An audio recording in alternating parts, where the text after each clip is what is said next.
Hey guys, welcome back to Andy's Dinosaur Reviews. Today we are taking a look at the final of these Jurassic World Sega figures. We have already looked at the Tyrannosaurus Rex and Blue the Velociraptor, and this is the third of the series, and as far as I know, it's the last, unfortunately. I don't know for sure if they have plans on making any more, although I can only hope and pray they do because I absolutely love these things. But as far as I am aware, as of this time of this video, there are no more coming. However, this is an absolutely beautiful Mosasaurus. This thing is just incredible. I had seen some pictures online of other people that had received these, and I don't know if the pictures were just bad or what, but I wasn't really impressed with it. I thought that it was definitely the weakest in the series, and I was kind of a little let down with how poorly it really kind of looked. Until I actually got mine and I got to see it in person, and my god, is it a totally different experience. It is beyond words beautiful, just like the other two were. This is without question the best Mosasaurus that we've gotten from this Jurassic World Fallen Kingdom line, much better than the larger real feel Mosasaur that Mattel had released, although that one was really nice too. This one, as far as detail and sculpt, is just beautiful. Not to mention it is really accurate to what we saw in the film. The paint may not be exactly as you saw because these Sega figures have very basic paint. There's not too much that's really applied to them, and I'm sure with a little repainting skill anybody can make these things look excellent. But paint aside, the overall sculpt and appearance of this is spot on, and it is beyond beautiful. So let's get a closer look. Starting up here at the head to take a look at the head sculpt, you can see the detail, just like with the other two, is unbelievable. It is really, really nice. Just as I turn it, you can really get an idea of the incredible amount of sculpt work that has gone into this Mosasaur. There is just beautiful, beautiful cracks and crevices and all sorts of details sculpted into the head sculpt. The inside of the mouth also looks really nice. Even those little teeth on the inside there are actually painted. I feel like that's something that Mattel definitely would have let go, so it's nice to see Sega pick that up and actually paint the teeth on the inside of the mouth. The overall detail and sculpt on the inside also looks really, really nice, and it is a very realistic coloration. Very nicely done inside the mouth. Even the actual teeth that are on the outside here, that go around the entire jawline of the mouth, are really nicely painted. There's no sloppiness. The only area I think that has a little sloppiness is this little spot back here, where the upper jaw starts to, the teeth kind of stop, and you can see it's a little sloppy there. And aside from the sloppiness of that area of the teeth, there is a little sloppiness with this eye here, but it's not anything terrible. It's just a little bit sloppy. But if you look at the other side, that eye is perfect. They are an orangish color. It's like a yellow-orange with a black pupil, but they look really nice. And coming back here, onto the back, you can see that sculpt work does not cease. It is beautiful. There is a little seam where the head connects to the body, as these Sega figures have a few seams, but nothing terrible. But you can see that the sculpt is fantastic. Really, really nice. Even coming down here into the fin, as I turn it, you can get an idea of the nice sculpt work on it. It looks really beautiful. And then running along the course of the body, again, really nicely done. Something that should have just smooth skin, and Sega has found a way to put tons of detail into it and make it look really real and really alive. This back fin also looks fantastic, and as does the upper part of the back. Looks really nice. There's another seam because this is where the tail connects, because it does show up with the tail disconnected, but it's not that bad, and when you look at it from a distance, you can barely notice the seam, so it's not a big issue in my opinion. And then as we come out the length of the tail is very nice and very long, beautifully sculpted. Then looking at the other side here, again, pretty much the same ordeal, as the sculpt is just fantastic.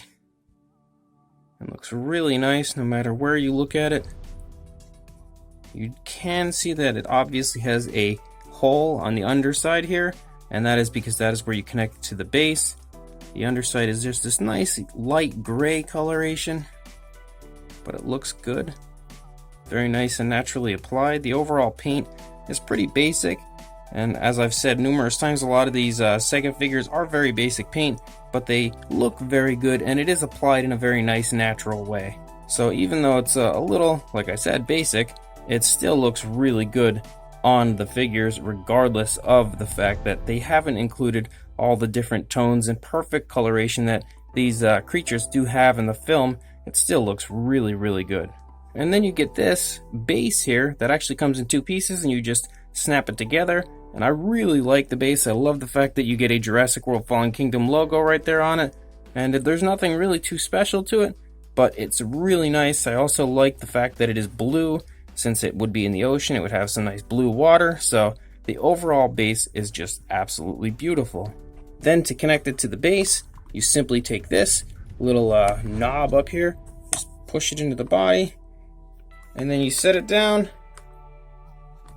and there you go. You can also really move it to however you would like it to look, as it is well, I wouldn't really say articulated, but you can move the base all around. You can swivel it completely to pose it in whatever direction you would like. So you can even have it posed like this if you really want. It's really your call. For a size, from the tail to the head, you are looking at, to the lower jaw, you're looking at about 10¼ inches or 26 centimeters. And now this would be significantly longer, but the tail is curved up. So if the tail wasn't curved up, like I'm saying, this would be quite a bit longer, significantly longer. And for a height, depending on the way you pose it on the base, it's just completely flat at this point. So you're looking at about 7½ inches or about 19 centimeters. But this is, of course, if you want to pose it like this. If you would like to pose it with its head down, it's going to be significantly taller. So that really just depends on you. For a size comparison, there is Mr. Papo T-Rex. So you can see how well they size together. Clearly not to scale, but you can get a good idea of the size of the Mosasaur. And it is a really nice size. Pretty much, in my opinion, a perfect size for a collectible like this. So these Jurassic World Fallen Kingdom Sega figures are all beautiful. Every single one of them. They are just so extremely highly detailed, way more so than even the Mattel figures. And the Mattel figures are really highly detailed in their own right. But these things are just so perfect, and I feel like the sculpts are incredibly spot on to what you actually see in the films. They are always just like I can recall from each of the movies. So they are super, super impressive to me. As far as the paint goes on them, the paint is normally applied very, very nicely, and there's no real sloppiness. There's a slight bit of sloppiness with this one, but not too much. Really barely anything at all. And overall, they've all had perfect looking paint in my opinion, if you ask me.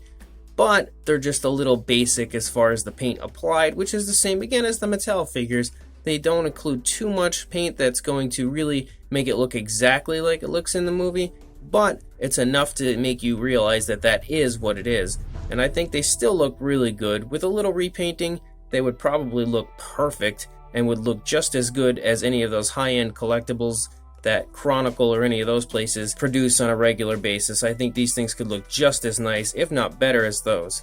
Here are all three of the Sega figures together, and taking a look at them right there, they are a great trio of Fallen Kingdom figures, or just Jurassic World figures in general, because all three of these were in the first film as well, and all are absolutely beautiful. So if you would like to purchase this Mosasaur, I will throw a link in the description to where I purchased mine.